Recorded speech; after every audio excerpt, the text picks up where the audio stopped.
Assalamu alaikum, kwa majina niite Banywe Size, na leo tunakwenda kupatia somo linalosema kwa nini mtu huthaminiwa zaidi anapokuwa amefariki. Mtu anaweza kufariki kwa ugonjwa wa kawaida ambao angepata msaada ya matibabu angeweza kupona, lakini watu hawakumjali, watu hawakushughulika naye. Lakini utagundua kwamba baada ya mtu kufariki ndipo utaona michango na magari ya kifahari yakimsindikiza. Utaona watu wameonyesha huzuni kubwa na kusema ni kwa nini ametuacha mapema. Leo nakwenda kukupa sababu 6 za msingi za kwa nini watu wanaonekana kumpenda sana mtu ama kumthamini baada ya mtu kufariki. Na sababu hizi kunakuwa sababu za kisaikolojia, lakini kunakuwa pia sababu za kijamii kwa yale yanayotokea ndani ya watu ambao wamebaki. Na sababu hizi 6, hebu twende kwa sababu ya kwanza. Sababu ya kwanza ni kwa sababu kutokuwepo tena huongeza thamani, na watu huanza kuona umuhimu wa mtu baada ya kumpoteza. Ni kwa sababu hawataweza kumwona tena, kuongea naye au kupata mchango wake, na siku zote kitu kisichopatikana tena huonekana cha thamani zaidi. Lakini sababu ya pili ni kwa sababu tunawakumbuka kwa mema zaidi, na utagundua kwamba baada ya kifo watu huanza kukumbuka zaidi mambo mazuri aliyowafanyia na kuweza kusahau ama kupunguza makosa yake, na hii humfanya aonekane bora zaidi na wa thamani kuliko hapo zamani.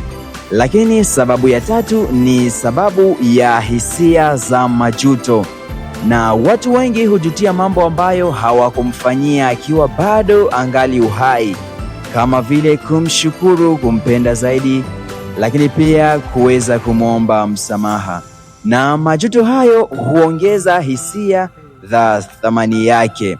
Lakini pia sababu ya 4 ni athari ya upendo na maumivu. Siku zote na mara nyingi upendo unaonekana wazi zaidi wakati ambapo mtu hayupo, na maumivu ya kumpoteza yanaonyesha jinsi alikuwa mtu wa thamani. Lakini sababu ya 5 ni sababu ya mchango wake unaonekana kuwa wazi, na hapo baada ya mtu kufariki, nafasi aliyokuwa nayo katika jamii, katika familia au kazini inaonekana kuwa wazi, kwa sababu hakuna tena anayechukua nafasi yake kwa njia ile ile, kama vile kuzungumza, kukaribisha watu, lakini pia na mambo ambayo alikuwa anaifanya vizuri. Na hapo utagundua ya kwamba uthamani wa mtu haupatikani kwa vile anavyokuwa navyo, lakini kwa kile ambacho Mwenyezi Mungu amekiweka ndani mwake.